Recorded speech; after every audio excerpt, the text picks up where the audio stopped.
नमस्कार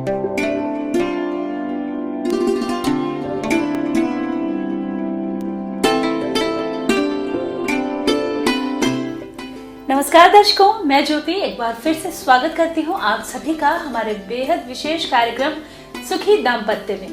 दर्शकों, यदि हमारा दाम्पत्य जीवन अच्छा है तो हमारे जीवन में कोई भी परेशानी, कोई भी समस्या आती है तो हम मिलकर उसका सामना कर लेते हैं। लेकिन अगर हमारे पार्टनर से ही हमारी बनती नहीं है या फिर हमारे दाम्पत्य जीवन में ही कोई ना कोई समस्या है तो हमारा जीवन कैसा भी हो, हमें उसमें कोई ना कोई परेशानी जरूर आती रहेगी। जीवन की तमाम समस्याओं को दूर करने के लिए, आपका मार्गदर्शन करने के लिए, आपके जीवन में जो भी समस्या है, जो भी परेशानी है उसे दूर करने के लिए इस वक्त मेरे साथ स्टूडियो में मौजूद है देवज्ञ सच्चिदानंद वशिष्ठ जी। चलिए सबसे पहले मिलकर गुरु जी का स्वागत करेंगे। गुरु जी, बहुत स्वागत करूंगी कार्यक्रम में आपका। नमस्कार गुरुजी, जैसा कि हम अपने पिछले एपिसोड्स में लगातार चर्चा कर रहे हैं दाम्पत्य जीवन के बारे में, और दाम्पत्य जीवन एक ऐसा जीवन है जिसे हम 25 वर्ष की आयु के बाद से लगातार जीते जाते हैं गुरुजी। लेकिन अगर उसमें समस्याएं आ जाती हैं, परेशानियां आ जाती हैं, तो जैसा कि आप लगातार बताते हैं कि किन विशेष बातों का ध्यान रखना चाहिए,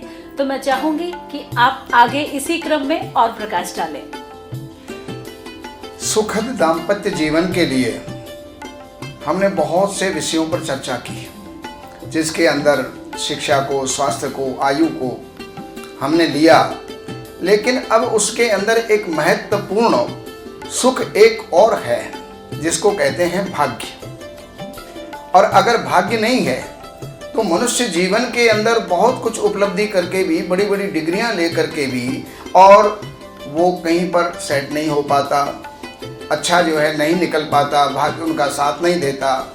एक ही बैच में कितने ही डॉक्टर निकलते हैं, और निकलने के बाद कोई एमडी कर लेता है, कोई एमएस हो जाता है, कोई हार्ट सर्जन हो जाता है, कोई किडनी सर्जन हो जाता है, कोई आई सर्जन हो जाता है। लेकिन कोई व्यक्ति एमबीबीएस करने के बाद और फिर वो अपनी चिकित्सा भी नहीं चला पाते, अपने सायंकाल अपने घर जाते हैं तो घर के भोजन की भी चिंता उनको लगी रहती है, उसको भी वो पूरा नहीं कर पाते। उसके अंदर सबसे एक मुख्य कारण है भाग्य। और भाग्य को देखने के लिए नवम स्थान को देखना पड़ता है, और नवम स्थान भाग्य का है। कैसा है इसका भाग्य, ये नवमे से ही बोलेगा।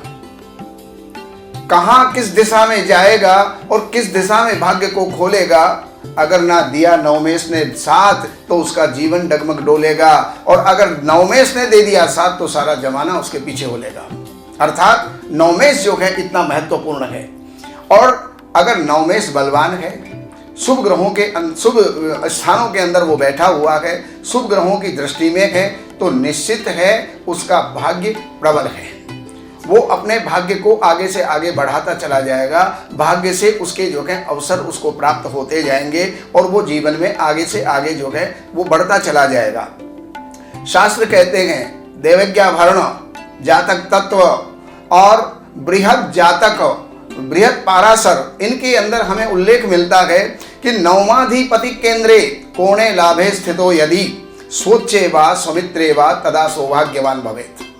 अगर नवमाधिपति केंद्र में है, नवम स्थान का मालिक अगर केंद्र में है, और कोणे लाभे स्थितो यदि त्रिकोण में है, नवम पंचम में है, या फिर लाभ स्थान के अंदर है, अपने उच्च राशि का है, मित्र राशि का है, स्व राशि का है, तो तदा सौभाग्यवान भवेत। तो ऐसी स्थिति के अंदर वो व्यक्ति जो है सौभाग्यवान होता गए, वो जो है भाग्यशाली होता गए, और ये सब कुंडली के माध्यम से देखा जाता है। जी गुरुजी, अब अगर हम कुंडली की बात कर रहे हैं, भाग्य की बात कर रहे हैं, तो यदि भाग्य ही सब कुछ होता है तो कोई भी व्यक्ति कर्म क्यों करे, इसके बारे में जानना चाहूंगी।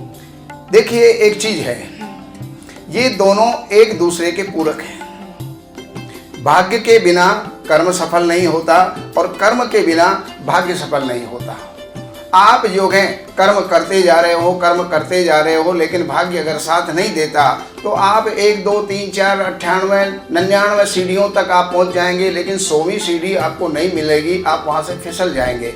और भाग्य अगर पीछे से सपोर्ट करता है, भाग्य है क्या, भाग्य किसे कहते हैं? भाग्य जो है पूर्व जन्म के संचित जो हमारे कर्म होते हैं, जो पुण्य होते हैं, उनसे हमारा प्रारब्ध बनता है, और प्रारब्ध ही भाग्य कहलाता है।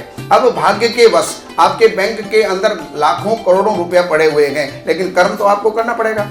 या तो बैंक तक जाना पड़ेगा, एटीएम तक जाना पड़ेगा आपको। वहां से भी अगर आप नहीं जा रहे और आप जो है ऑनलाइन ट्रांजैक्शन अगर आप कर रहे हैं, तो आपको मोबाइल उठा के उसके अंदर भी आपको जो है कुछ ना कुछ ABCD उसमें डालनी पड़ेगी।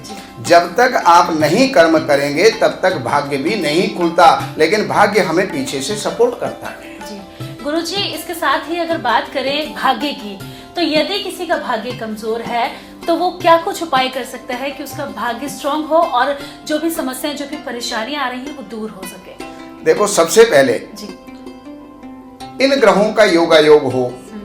जैसे धर्माधिपे पंचमे से पंचमे धर्म संयुते, पंचमेश नवम स्थान के अंदर हो, नवमेश जो है पंचम स्थान के अंदर हो, और कर्मे से कर्म संयुक्ते भाग्यवान द्रव्यवान भवेत, और कर्मेश कर्म स्थान के ऊपर है तो वो व्यक्ति भाग्यवान और द्रव्यवान बनता है। लेकिन ऐसा नहीं है, तो ऐसी स्थिति के अंदर भाग्य तो सब कोई चाहते हैं, जीवन के अंदर उन्नति हर कोई चाहता है, बढ़ना हर कोई चाहता है, लेकिन अगर वो आगे नहीं बढ़ रहा तो जो अप्रत्याशित सफलताओं के लिए अगर वो जो है इच्छा रखता है तो उसको चाहिए कागज और पेन आप ले लीजिएगा, और कागज पेन लेकर के आप उसके अंदर लिखिएगा।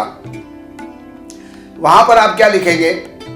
ओम ऐं ह्रीं क्लीं चामुंडायै विच्चे, ओम ग्लोम ह्रीं क्लीं जूं सः ज्वालय ज्वालय ज्वल ज्वल प्रज्वल प्रज्वल, ऐं ह्रीं क्लीं चामुंडायै विच्चे ज्वल हम सम लम क्षम फट स्वाहा। ये मंत्र अगर आप नहीं लिख पाए हैं तो आप दुर्गा सप्तशती को ढूंढिए, उसके अंदर जो कुंजिका स्तोत्र है उसके अंदर आपको ये मंत्र मिल जाएगा, और आप नित्य प्रति एक माला इसका जाप करके 11 मंत्रों की आहुति नित्य प्रति आप दीजिए। अप्रत्याशित लाभ आपको प्राप्त होगा और जीवन के अंदर आप सफल होंगे।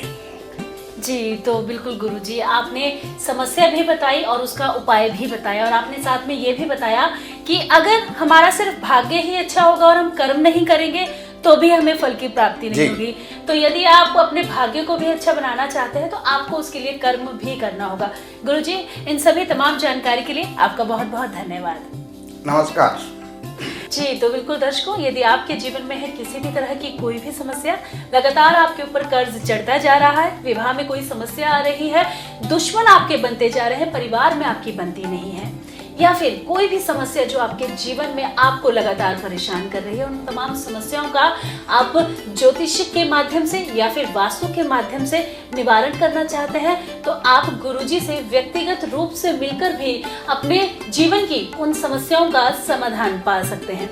और दर्शकों, जैसे कि कार्यक्रम में लगातार बताया जाता है दाम्पत्य जीवन के बारे में, तो हमेशा मेरे मन में भी जिज्ञासा रहती है कि मैं भी इसके आगे और भी जानूं कि किस तरह से हम अपने दाम्पत्य जीवन को खुशहाल बना सकते हैं। और यदि आप भी जानना चाहते हैं अपने दाम्पत्य जीवन के बारे में, और अगर आपके मन में भी बहुत सारे सवाल उठते हैं, क्योंकि जब भी मैं गुरुजी से बात करती हूँ तो मन में और भी प्रश्न उठते हैं, और भी जिज्ञासाएं आती हैं, आगे और भी बहुत कुछ जानकारी जो होती है वो जानने का मन करता है, तो आप हमारे साथ इस कार्यक्रम में जरूर बने रहें, क्योंकि आपके तमाम सवालों के जवाब आप तक जरूर पहुंचेंगे। लेकिन उसके लिए आपको हमारे साथ इस कार्यक्रम में जुड़ना होगा। नमस्कार।